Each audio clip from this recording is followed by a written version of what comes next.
Hey guys, welcome to Hanging Out with Dee. Really excited to have my pastor here with me hanging out today.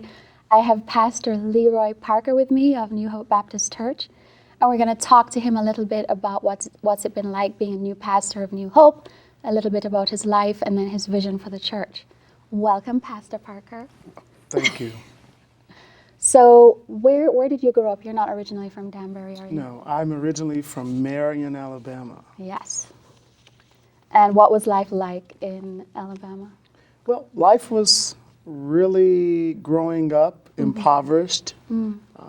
Mom, welfare, single parent home. So life was really hard growing up. I mean, as one of 5 siblings, it was really hard, but Mom was able to do what she had to do to get us through. So life growing up in Marion wasn't hard, but we were able to get through it. Yeah. Yeah. So that must have, that kind of hard, tough upbringing must have helped to mold the man you are today, right? Well, I think it helped me say to myself that I didn't want to, as an adult, be in the situation that my mom was in, trying to raise 5 children on welfare, trying to provide for 5 children, wherein at times there would be days we didn't eat. Wow. So that was something that I experienced and say I would never experience it again. Yeah, yeah. And so what about your father? Was there ever a father? Well, my father was always there but not present in our lives. So to be honest, it was a single parent home. Though he would occasionally buy us things, but of course it was Mom's responsibility. So Mom really much my mother took the lead on that, but my dad was in the city, but not present. Yeah. What was it like in school? Where did you go to school? I went to school. I started in Marion, Francis Marion Elementary School, then the middle school, and then the high school. And of course, your next question? Yes. You know what I'm going to ask you next? It's a lovely story Pastor tells all the time about his elementary school teacher.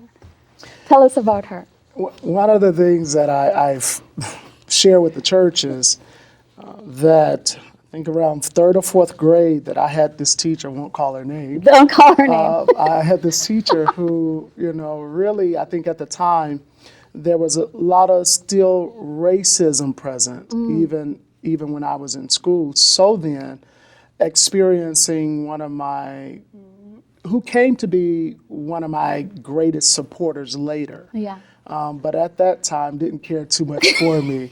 So I ended up hanging around there like twice just because of some issues there. And it didn't bother me. I thought about it later when I started looking at old transcripts of just when I was there and didn't know I actually stayed in her class 2 years. Oh my goodness. Until later in life. Yeah. And so I tell the church, when I go back home, I made it my business To go say hi to her. say hi to her. And she would often say, look what we were able to. Look what I have done. And I have made you a great man. And I didn't want to deflate her, but in my mind, I was really thinking you had nothing to do with it. But it was God and God alone. That's right. That's right. So then, being in a home with a single mom, 5 siblings, there must have been some mentors along the way who helped to guide you on your journey. Who are these people? Early on, just as a teenager, starting with at the age of 11, I met a guy by the name of Colonel Lewis. Yeah. Colonel and Wanda Lewis, who I started working for at an early age. Oh, wow. And they became individuals who, and remember I told you my mom is on a fixed income welfare, impoverished, but this Colonel Lewis and his wife kind of embraced my family, kind of took ownership of our family. I worked for them, they took care of my family. What did they do? What did I do? What kind of business? Oh, he was military. He worked for Marion Military Institute. She was stay-at-home mom. So he was military. She was stay-home mom, and I started doing their lawn. Okay. So their yard work I was doing for them. Yeah. That's so awesome. And so Colonel Lewis was one, but then also I was able to meet Richard and Shirley Royster at Quickway Foods. It's a store that I worked at until I was 17. Wow. I started there probably when I was 15. Wow.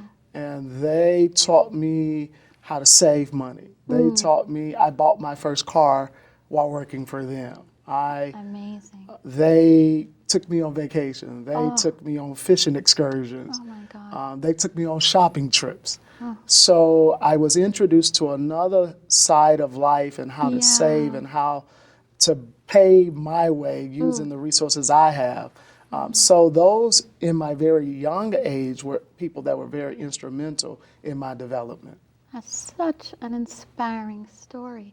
So even at a young age, single mom, 5 siblings, welfare, you understood that you could take control of your life. You were working, you were doing the lawn, you were working in the store.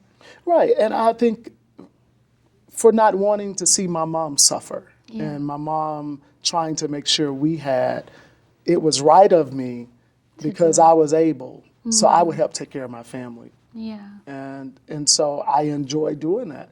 And I think it helped build in me the work ethic that I have today to make it happen. I don't ask anybody for anything. If I want it, I go get it. I know that. So tell me about your family. I know you're happily married and you're a dad. Tell us about that. Yes, I am happily married. I'm married to Misty. Her maiden name is Love. Yes. I met Misty in 2002 at a church that I was actually the youth pastor of. And we met, I was playing Sinbad, the character that when they were doing the whole, I can't even think of the name of the show, but he comes out in this character and he boos people off to the stage. And so that's the role I played, and I was dressed to the part. And so I met her at this Christmas program that I was acting as I was this person booing people off the stage. So I actually met her in church, and we dated for some almost 4.5 years before we got married. And she is such a wonderful person, such a sweet, sweet, gentle spirit. She's really wonderful. She is, and she's a very strong woman. So I think most people will just see her just calmness and humility. She is very strong. But very strong, and she is, the reason I'm able to do what I do in ministry is because she takes care of me and the family at home. So she allows me to do what God has called me to do and I don't have to worry about my home being taken care of, our boys being taken care of. Because she has that Because she has that under control. That's right. And tell me about your boys. You tell a beautiful story about what their birth was like and all of that. Our boys were born at 25 weeks. They were 25 weekers. My wife was actually rushed one Sunday. I was actually in Stamford, Connecticut at Union Baptist. Pastor went on sabbatical, and my wife was pregnant at the time, and we lived in a parsonage right next door. Yeah. But as I was getting ready to preach that morning, my wife called and said she needed me to come home. I didn't go home. I preached. I sent somebody to take my wife to the doctor, and after I finished preaching, I went to see my wife. And of course, she was having some pain with labor, and of course, rushed from Greenwich to Yale New Haven Hospital, where the next morning they had to take the boys at 25 weeks. And so the boys, yes, 25 weeks, you know, the life expectancy of 25 weekers are very slim. Yeah. But the boys, one of which, Ryan, we often would say he wrote the rules of prematurity because he broke them.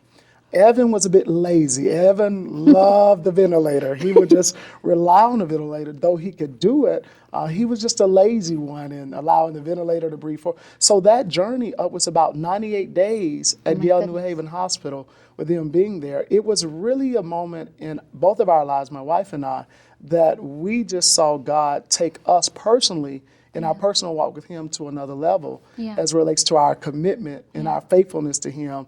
Just seeing what he was able to do with 25 weekers. The life expectancy was not good. Not good. But they have no health issues, no health concerns, no bleeding of the brain, no enlarged heart, no heart murmurs. They had none of the above. and they're healthy today at That's 5 years old. That's a miracle. Yeah. That's wonderful. Wow. How did you talk of yourself first doing a first degree in education? And then what was your second degree? Tell us about that. My first degree, of course, is in elementary ed. I had this teacher by the name of Mrs. Pratt. Mrs. Pratt, at that time, you can spank people, you can spank the students, hit them in the hand. And I just love her just kind of style, her methods of teaching. And I said in the 5th grade, I knew I wanted to be a teacher watching her. So I got a BS in elementary education, and I taught language arts at Peterson Magnet School in Montgomery, Alabama. And so after that, I left the school, and I decided I felt the Lord leading me to full-time ministry. So I took a job making less money to do full-time youth ministry. I did it for 4 years before the Lord pressed upon my heart to go to seminary. So I have a Master's of Divinity from Virginia Union University, Samuel DeWitt Proctor School of Theology. Wow. And for those who are watching, teenagers or young adults or even grown-ups, who want to know, how do you know when to transition? How do you know when the place where you are is telling you move to the next level? How did you know that you should no longer be teaching but moving into? I think for me, it was always a desire to do seminary. I knew I was out of the will of God even going to college. Even to being a teacher? To be even in the classroom. Okay. Though I did well in the classroom. Kids did well, but my heart was not there. Yeah. And so what God does is to get me where he wanted me, the school ended up closing. Wow. That's dramatic. Yeah, the school ended up closing because it was near Maxwell Air Force Base, and where they were really seeking to acquire the property. Okay. So the school really took over maybe about 4 months after I left to say I was going full-time ministry. But knowing that I should have been in ministry, I think for me personally, I think when God is changing or trying to usher you to another place, when the fulfillment and the excitement that he gives you doing what he's called you to do is not there any longer. So God was really, I knew that I should be somewhere else. I knew what he was calling me to do, but I think at that time, it was to fulfill what Parker wanted to do and what I wanted to do. So I think when God is calling you, where this urge and this urge inside of you to be at a certain place that you have no control of, and just God orchestrates the whole thing. Correct. Like an internal passion, like a fire. Right. That's none of yours, but all God. Yes, I got it. So you talk about sending your haters thank you letters. And I absolutely love when you tell that story. Why should we do that, and what do you mean?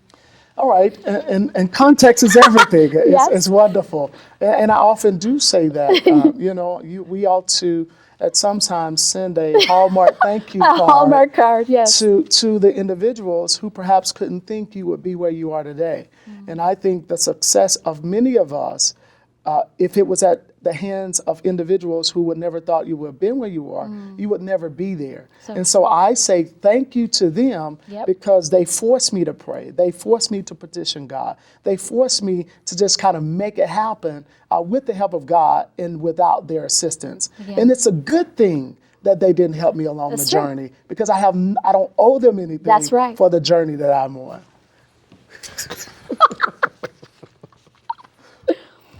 All right. How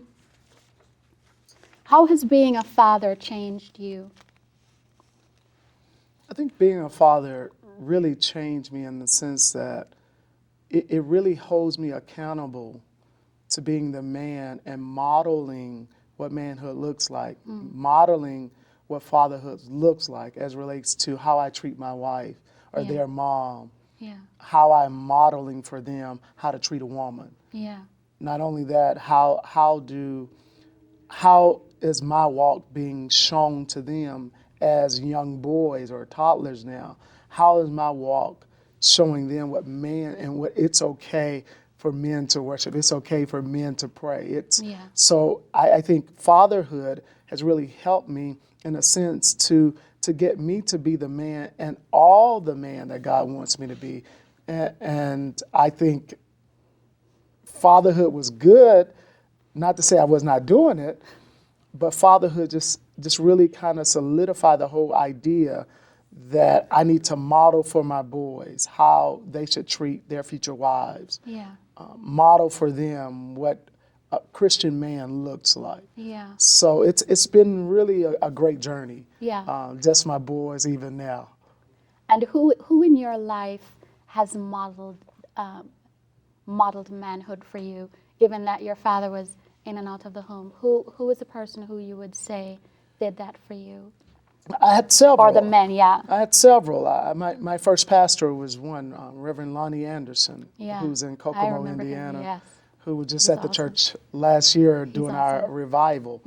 So Lonnie Anderson was one, my father in ministry. But also my mentor, even to this day, is Dr. G.W.C. Riches, and he's about 76 years old, but a dear friend. We call each other buds. And these are men who, for me, model. Dr. Richardson been married over 50-something years, and they still act like they are in love. So they still have little pet names for each other. And so they are. He is still to this day a great mentor of mine. And so watching them do what they do, really motivates me to And be all that. inspires you. Yes. Yeah. Yes. What's it like being the new pastor of New Hope? What's it like? Well, being the new pastor of New Hope, I think I had an awesome opportunity, unlike most pastors, in that I came in as the interim first. Yes. And coming in as an interim first, getting to learn the culture. But really as an interim, my job wasn't to become pastor. My job was really to be the fill-in guy to keep the church moving progressively until you all chose your new pastor.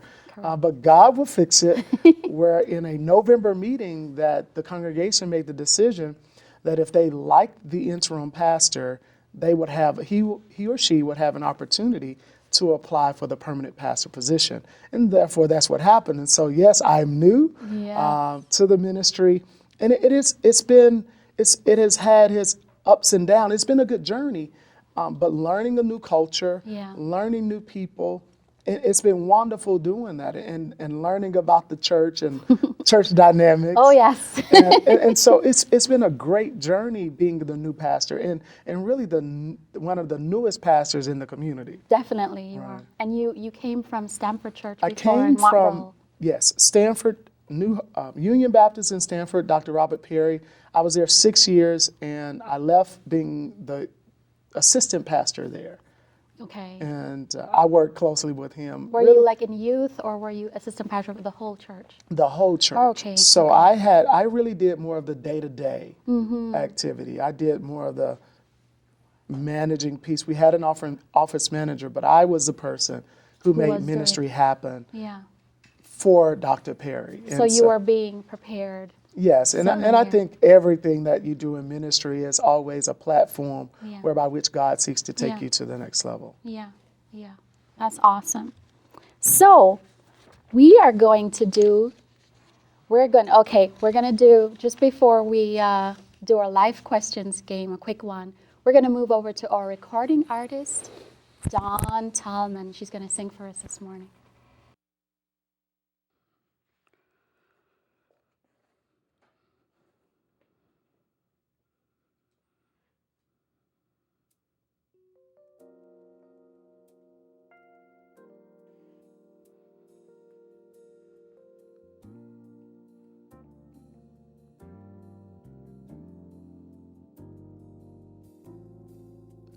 Jesus,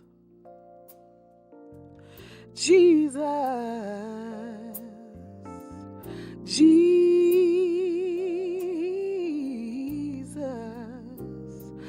there's just something about that name.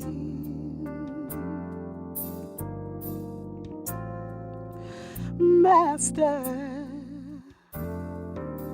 Savior, Jesus,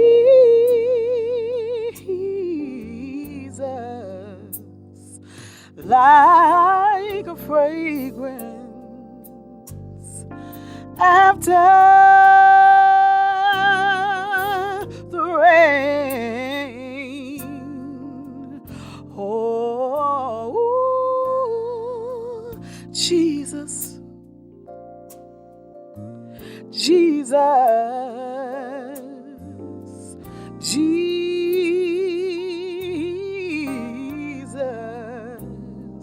let all heaven and earth proclaim, proclaim. Kings and kingdoms shall all pass away, but there's something about that name.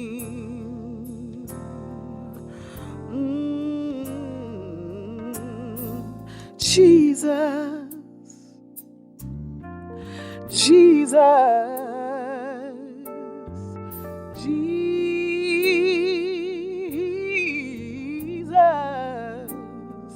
There's just something about your name. Oh,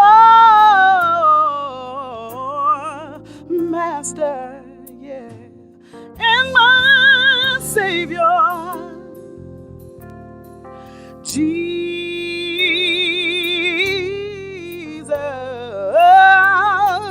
like a fragrance after the rain. Oh, Jesus, lily of the valley. Jesus, bright and morning star.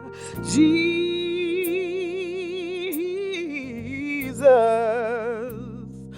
let all heaven and earth proclaim, proclaim. Kings and kingdoms shall all pass away, but there's something about that name.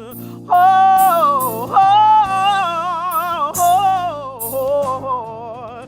Kings and kingdoms, they shall all pass away,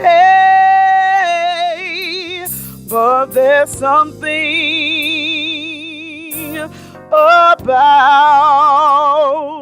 that name. Oh,